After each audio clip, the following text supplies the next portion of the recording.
Hello, I'm Barbara Laib with Century 21 Affiliated. I'm based in our Appleton, Wisconsin office.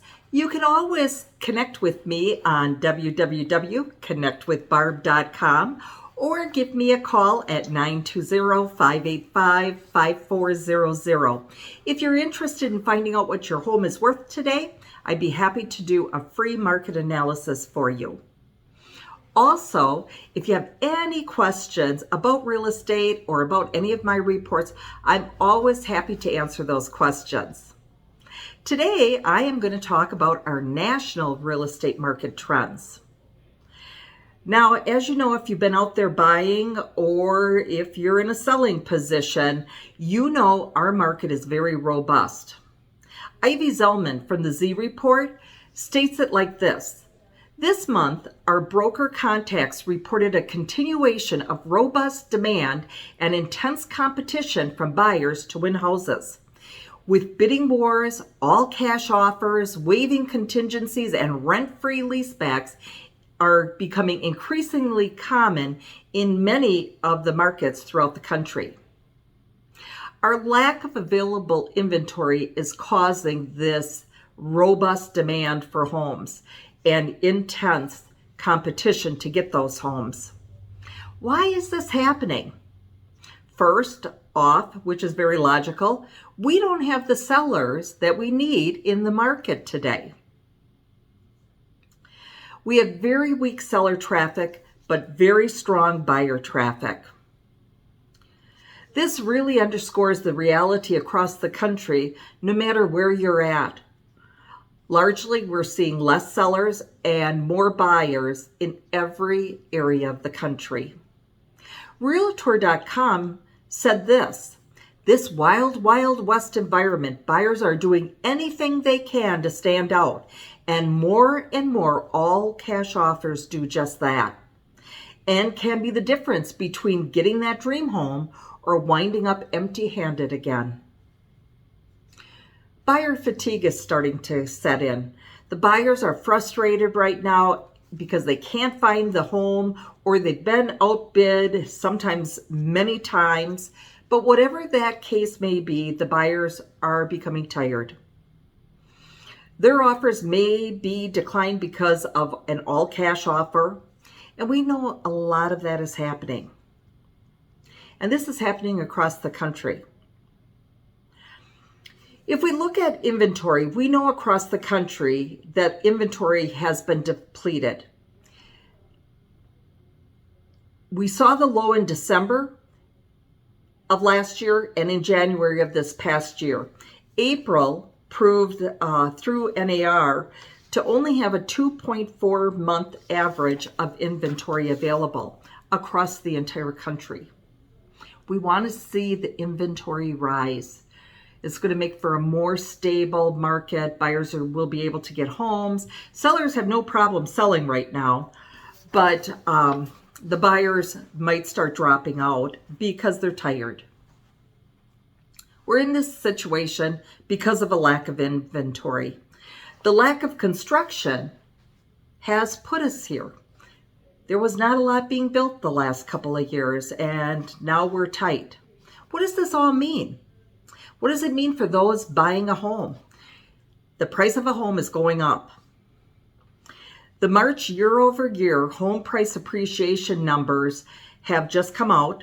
FHFA reported that 13.9% home price increases through CoreLogic. Case-Shiller reported a 13.2% home price increase. And if you remember last year, we were around 10% home price increases year over year. Appreciation on homes is going to continue. Our home values are going to continue to rise. The average right now is 8.2% appreciation on homes. And it's all because of demand and supply. We know that the demand is there, and we're all wondering, when is the supply coming back? The supply is going to be the ultimate determination of where prices are going to go. Experts clearly state that there's going to be a strong price appreciation this year, throughout the year. And this is happening throughout the country.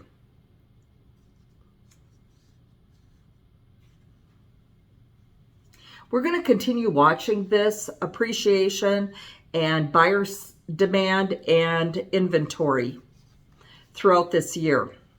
Bill McBride of the Monthly Marketing Report stated this: if inventory increases slowly, house prices will continue to rise rapidly.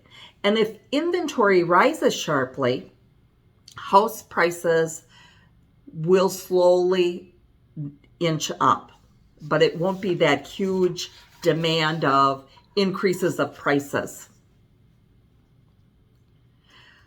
We're hoping to see more inventory come on the market, and we're hoping that it'll come from a couple of different things. For example, sellers now are starting to feel more comfortable to get their home on the market. The pandemic seems to be affecting that. People feel more confident. The third, builders are out there building, but they're starting to slow down because of the inability to get products to build a home, plus the rising cost of those products. So there are certain things that are going to be happening in our market that are either going to be a positive to get more homes on the market, or a negative where it comes to builders not being able to take and build the homes at a decent price for buyers to purchase. That building right now is starting to slow down. There is from the home builders, the National Association of Home Builders has said the decline in single family permits indicates that builders are slowing construction activity as costs arise. So keep that in mind. We just don't know what's going to happen with regard to the rising supply costs and even the ability to get supplies. It's an issue for us right now, and we just have to take a wait and see attitude right now. Many people still ask, is this a bubble? Morgan Stanley quoted, "We have strong conviction that we're not experiencing a bubble in U.S. housing. We're not suggesting that home price appreciation will maintain its current torrid pace, and home prices will continue to rise, but more gradually."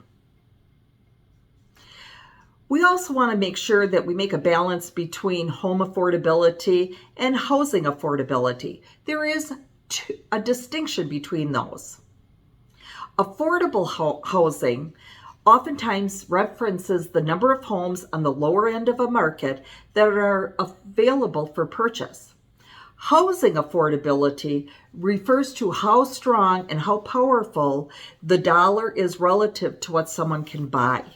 And we have to keep that in mind.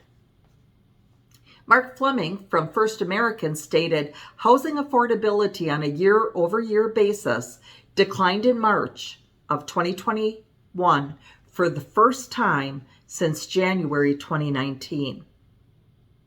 House buying power is likely to remain robust in the months to come, but affordability trends will likely hinge on changes in nominal house price appreciation. As we go forward, homes are going up in value. Interest rates are also forecasted to go up. That's going to compromise affordability. And the gap between house buying power and sales price indicators states that there's room for further house price growth in the months to come. We stand in a very, very good position. Homes still are more affordable than what rents are doing. Rents are rising at a pretty rapid rate too. And as I've stated before, owning a home is the start of a family gaining financial wealth. Many times when they own a home and they've got a lot of it paid off, They can invest in a business or a second home or school for the kids, college. It gives them that wealth building, and that is a great start. If you rent, you're paying the landlord's mortgage, and he is building the wealth. Did you know that June is National Home Ownership Month? I wanted to share that with you because I think that's pretty awesome. And stop seeing housing as a reward for financial success and use housing instead as a critical tool that can facilitate financial wealth. I think we need to start thinking that way when we are thinking about, should I buy a home or shouldn't I? It's a way to facilitate your wealth building. Did you know that there are 17 million homes in this country with a mortgage? But they're equity rich, meaning that they have 50% equity in that home. And that number equates to 31.9% of properties that have a mortgage and 38% that are owned free and clear, no mortgage. Wouldn't that be great? JP Morgan also stated, home buyers, interest rates are still historically low. As of last week, they were at 2.99% on the average 30-year fixed rate. They have been inching up though. Housing prices have spiked during the last 6 to 9 months, which we all know if we're out there, but we do not expect them to fall soon, and we believe they are more likely to keep rising. Certainly that's what the forecasters are saying. Merrill Lynch quoted, "There are reasons to believe that this is likely to be an unusually long and strong housing expansion. Demand is strong because the biggest demographic cohort in history is moving through the household formation and peak home buying stages in their life cycle, that being our millennials. They're moving through and wanting to buy homes." The coronavirus related preference changes have changed what people want in a home. That has also boosted our home buying demand. And with the tight inventory, people are scrambling to get into those homes. Goldman Sachs also stated strong demand for housing looks sustainable. Even before the pandemic, demographic tailwinds and historically low mortgage rates had pushed demand to high levels. Consumer surveys indicate that household buying intentions are now the highest since 20 years. Isn't that unbelievable? Morgan Stanley said, unlike 15 years ago, the euphoria in today's home prices comes down to the simple logic of supply and demand.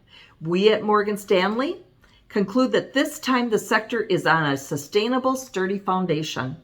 This robust demand and highly challenged supply, along with the tight mortgage lending standards, may continue to bode well for home prices.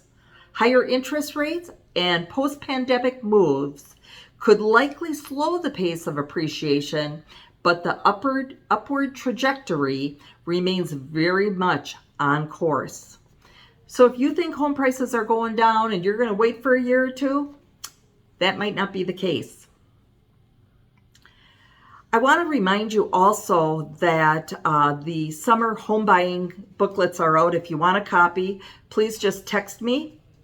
I'm happy to help you. If you want to know what your home is worth, I'm happy to give you a free market. Reach out to me at www.connectwithbarb.com or give me a call at 920-585-5400. Hang in there, buyers.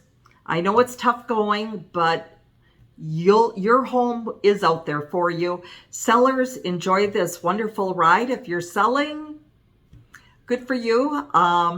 But remember too, sellers, if they're selling, they're buying high as well because they do become buyers. Thank you so much for watching. I'll talk to you later.